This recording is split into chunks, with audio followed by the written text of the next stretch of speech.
반갑습니다. 아파트 사이클 연구소 소장 이현철입니다. 배짜입니다. 반갑습니다. 네. 소장님, 오늘은 소장님 목소리가 그래도 이전보다는 좀 나아진 것 같거든요. 어떠신가요? 네. 네. 지금 3주째, 3주째 지금 이 목 후두염으로 고생 중입니다. 근데 지금 약간 좋아지긴 했는데 아직도 목소리가 제대로 정상적으로 돌아오지 않았어요. 네. 그러니까 한없이 낮아지고 있습니다. 네. 지금 그리고 이제 이게 약간 악순환이 되는 게 이렇게 영상을 찍고 나면 목을 좀 많이 쓰고 나면 또 목 상태가 더 안 좋아지는. 그러니까 좀 많은 분들이 걱정을 하고 계십니다. 네. 그래서 지금은 이 배에다 힘을 주고 최대한 성대를 안 건드리게. 네, 오늘은요. 이 청약 시장에 대해서 얘기를 해보려고 하는데요. 요즘 한동안 좀 잠잠했던 것 같은데요. 다시 이 청약 시장에 좀 통장들이 많이 몰리고 있다. 이런 얘기들이 많이 들리고요. 심지어 지금 분양을 앞둔 현장에 정말 많은 사람들이 와서 견본 시장도 좀 보고 있고 많이 경쟁률도 높아지고 있다. 이런 기사들과 함께 이 최근에 한 현장에 대해서 좀 살펴보면요.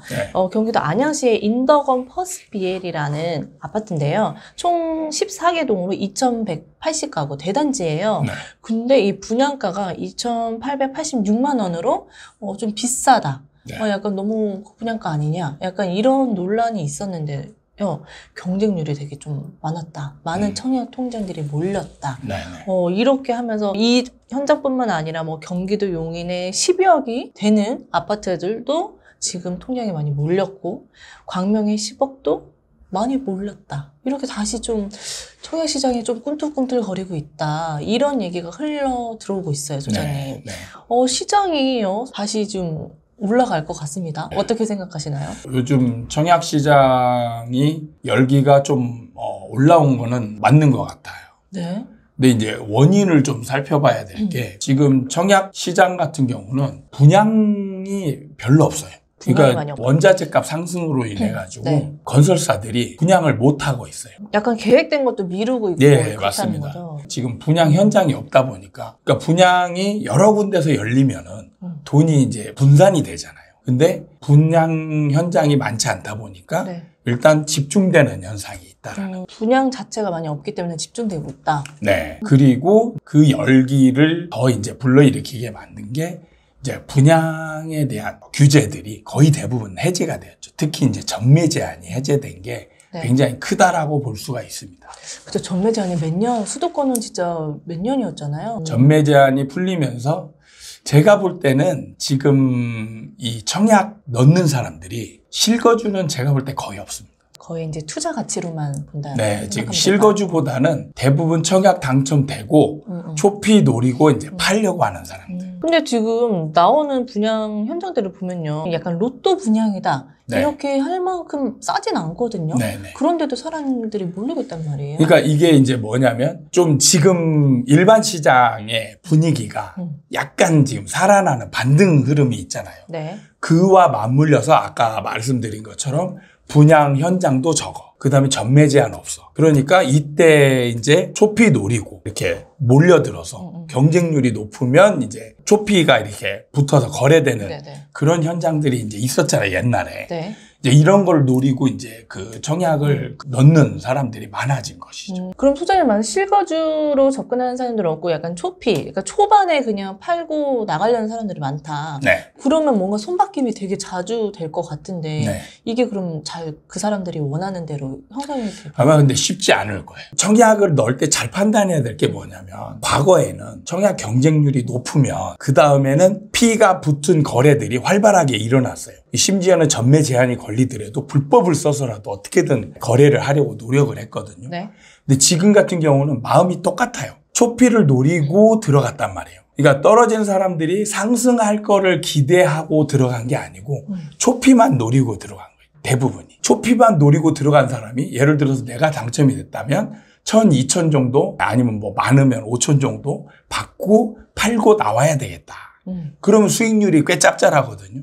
그렇게 보는데 내가 떨어졌어요. 그러면 이 사람이 옛날 같으면 떨어진 사람들이 샀단 말이에요. 떨어져도 이게 좋은 거니까. 그렇죠. 올라갈 게 확실하니까. 근데 지금 같은 경우는 떨어진 사람들이 달라붙어야 되잖아요. 안 달라붙는 거죠. 그러니까 생각 외로 거래가 많이 일어나질 않고 있어요. 그러니까 이 경쟁률이 약간 좀 허수로 느껴질 수도 있는 거네요. 정말 그렇죠. 원하는 사람은 없지. 그냥 되면 나 초피 뽑고 팔 거야. 이런 사람들이 많지. 그렇죠. 죽어도 이 집에 난 꼭 갖고 갈 거야. 이런 사람은 없다. 그러니까 초피를 주고 살 사람이 있어야 되는데 초피를 주고 사는 사람이 별로 없는 거죠. 초피 받고 싶은 사람만 있는데 네, 초피를 주고 받고 싶은 사람만 있는 거예요. 그럼 이 사람들은 못 팔게 되는 건데. 그럼 잘못하면 물리는 거예요, 이 사람들. 그럼 이게 분양가가 비싸단 말이죠. 그러니까 분양가가 비싼데 지금 잠깐 반등하는 장에서 그 분위기에 틈타가지고 청약시장에 뛰어들어서 당첨돼서 계약까지 연결한 분들은 이때 이제 조심해야 될 게 빨리 팔고 나오려고 계획했는데 이때 나오지 못하면 이제나 저제나 팔리길 기다리는 거죠. 기다리다가 안 팔려. 안 팔리고 시간이 점점 가. 그러면은 문제가 뭐냐면 일반 시장이 이때 처지잖아요. 처지면은 이때 이제 정상가에도 거래가 안 되는 상황이 발생할 수 있는 거예요. 마이너스 피가 생길 수도 있다는 건가요? 그렇죠. 근데 사실 마이너스가 쉽게 생기진 않아요. 왜냐하면 일단 받았던 사람들이 뭔가 얻으려고 했기 때문에 버티는 힘이 강하긴 하거든요. 입주 때까지는 버틸 수 있다. 시간적 여유가 있기 때문에. 그리고 돈이 많이 들어가지 않잖아요. 대부분은 중도금은 대출이라는 걸 받기 때문에 계약금만 들어가 있는 상태에서 그런 상태에서 이 버틸 여력이 있는 상태이기 때문에 마이너스 피가 바로 나오진 않지만 어쨌든 팔고 나오기가 쉽지 않다라는 거죠. 그러니까 이게 지금 사람들이 경쟁률이 모였던 원인을 선생님이 아까 살펴주셨잖아요. 그게 약간 지금의 일반 시장의 반등 분위기를 타고 약간 초피를 받고 팔고자 나오는 사람들이 지금 몰려든 거다. 네. 얘기를 하셨는데 그럼 이게 약간 2, 3년 후를 좀 내다봐야 될 것 같은데 그렇죠. 이게 분양 물량이 많진 않아도 뭐 어떻게 좀 일반 시장에 영향을 미칠 만한 게 있을까요? 중요한 거는 제가 항상 강조하지만 우리나라 매매 시장은 분양 시장과 일반 매매 시장으로 나눠져 있다라고 얘기를 했어요. 네. 그리고 어디에 힘이 더 크냐? 제가 뭐라고 했죠? 일반 시장. 그렇죠. 일반 시장의 힘이 훨씬 세요. 그러면 어떻게 되느냐? 자, 일반 시장이 만약에 올라가잖아요. 올라가면 초피 받으려고 했다가 물렸던 사람들도 가격이 좀 올라가면서 어느 정도 이제 그 상승 거래가 일어날 수 있어요. 네. 그런데 여기에서 일반 시장이 떨어지게 되면 그다음부터는 이제 이런 아파트들은 맥을 못 추게 되는 거예요. 신축임에도 불구하고. 그렇죠. 근데 지금 가능성은 제가 항상 일반 시장에서 지금 시장은 데드캣 바운스라고 했잖아요. 그러니까 잠깐 상승하는 분위기다가 바로 내년이랑 내후년 아니면 뭐 빠르면 올해 말 정도부터는 하락으로 이제 전환될 수 있단 말이에요. 그런 상황이 되면 이제 이런 아파트들은 거래가 거의 거의 없게 돼요. 그러면서 이제 팔고 싶어도 못 팔게 되고 그냥 이제 시간만 흘러가서 나중에 입주를 맞이하게 되면 이때 낭패를 보는 사람들이 이제 분양권을 가진 사람들.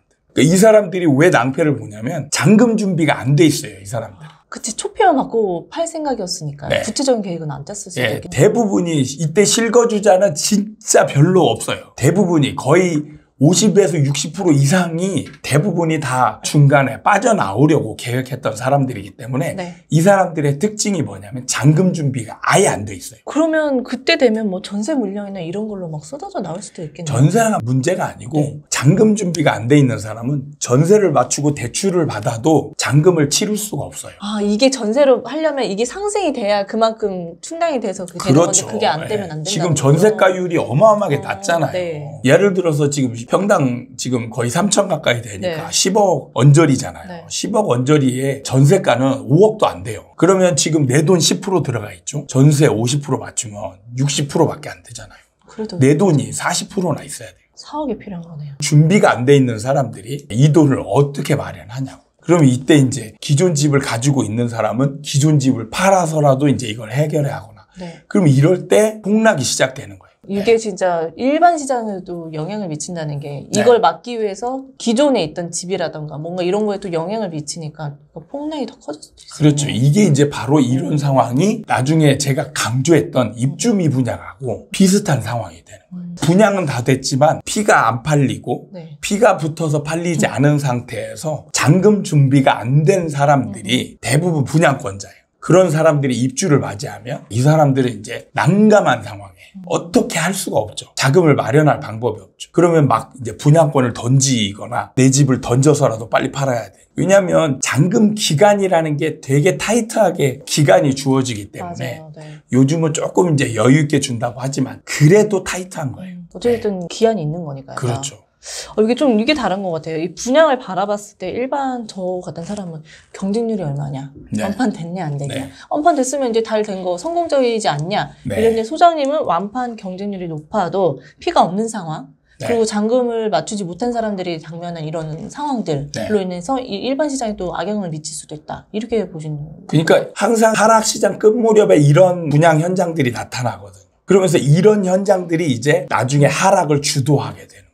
참 아이러니하네요. 네. 상승장도 뭔가 분양 시장이 주도했던 것 같은데 하락 시장에도 뭔가 또 다른 의미로 또 이렇게 주도를 하는 네. 생각하게 되는 거예요. 그러니까 일반 시장이 힘이 큰데 일반 시장이 하락장으로 돌입하고 그 하락장을 나중에 가속화시키는 역할을 하는 게 이 분양 시장이 이제 그 역할을 하게 됩니다. 근데 소장님, 저희가 이 초반에 말씀드릴 때 분양 현장들이 지금 계획을 많이 미루고 있어서 분양 네. 현장들이 많이 없다. 네. 이렇게 말씀을 해주셨잖아요. 네. 그럼 향후 그럼 앞으로도 계속 이렇게 미뤄질지 아니면 어쨌든 분양가가 오른 거는 이제 기정사실화가 됐으니까 마냥 미룰 수는 없을 것 네. 같거든요. 네. 그러니까 분양 현장이 계획됐던 자리들은 언젠가는 분양을 해요. 왜냐하면 건설사들이 이미 땅이라든지 이런 거 다 확보해놓고 분양 계획을 미루면 그래도 비용이 나가거든요. 시작하지 않아도. 그렇죠. 비용이 나가기 때문에 네. 결국에는 분양을 하게 돼 있어요. 대신에 이제 방법들을 분양가를 이제 올린다든지 뭐 여러 가지 이제 방법들을 마련해가지고 분양을 하게 돼 있어요. 그래서 이게 밀어놨던 게 나중에 뭐 한 1, 2년 지나서 아니면 2, 3년 지나서 이 분양 현장들이 쏠림 현상이 또 나타날 수도 있어요. 그러면 이제 이때 하락장하고 맞물려서 또 분양 시장에 쏠림 현상이 나타나면 이때 이제 미분양들이 많이 나타나고 하락을 가속화시킬 수도 있게 되는 거죠. 그러니까 지금 분양이 적다라고 해서 좋아할 수 있는 게 아니라는 거예요. 사람들은 적다고 해서 이제 공급이 줄어드니까 네. 가격은 올라갈 것이다. 막 이렇게도 많이 말씀을 하시셔서. 그러니까 영원히 분양이 앞으로 그냥 끝난다. 그렇게 되면 물론 그런 영향이 조금 있을 수는 있어요. 신규 공급이 이제 완전히 네. 줄어드니까. 근데 계획되어 있던 게 뒤로 미뤄져서 지금 줄어든 거잖아요. 네. 그러면 이게 몰림 현상이 생기는 거예요. 언젠가는 또 몰리는 현상이 또 나타날 그렇죠. 수도 있다. 네. 그때는 오히려 더 악영향을 끼칠 수도 있다. 그렇죠. 지금 시장에서는. 네. 알겠습니다. 오늘은 뭐 청약시장에 대해서 좀 얘기를 해봤어요. 네. 사람들이 줄도 서서 막 근본주택을 보러 가고 막 이래서 다시 좀 청약시장이 좀 들끓는 거 아닌가 이렇게 그러니까 지금 생각했거든요. 청약시장을 볼 때 바로 한 직전 작년, 재작년 상황을 돌이켜 보시는 게 좋아요. 왜냐하면 작년, 재작년에 그렇게 좋았던 분양시장이 일반 시장이 딱 하락하고 하락장으로 딱 돌입하자마자 그 분양시장의 그 좋았던 열기가 청약 경쟁률 어마어마하게 높았던 현장들이 지금 피가 다 없어졌어요. 그러면서 지금 분위기가 굉장히 어수선해지는 그런 상황으로 갔단 말이에요. 그러니까 지금은 그때보다도 훨씬 안 좋은 상황이거든요. 경쟁률도 높다라고 하지만 그때에 비해서는 잽도 안 되는 거죠. 그때는 뭐 수천 대 1 했던 맞아요. 것들이 지금 마피 나오는 현장도 있단 말이에요. 아, 왜 딱 이거 하나에 꽂혀서 이것만 보이는지 모르겠어요. 그래서 사람들이 자꾸 현재만 그리고 국한된 현상에만 집중하는 그게 있기 때문에 그래요. 부동산은 시각을 굉장히 좁게 보면 좁게 볼수록 굉장히 안 좋은 결과를 낳게 돼요. 알겠습니다. 오늘 시간은 이 분양 시장을 좀 넓어진 시각으로 좀 바라보는 시간이었던 것 같아요. 네. 네. 도움이 되셨으면 구독과 좋아요 부탁드리고요. 다음에 또 찾아뵙도록 하겠습니다. 감사합니다. 감사합니다.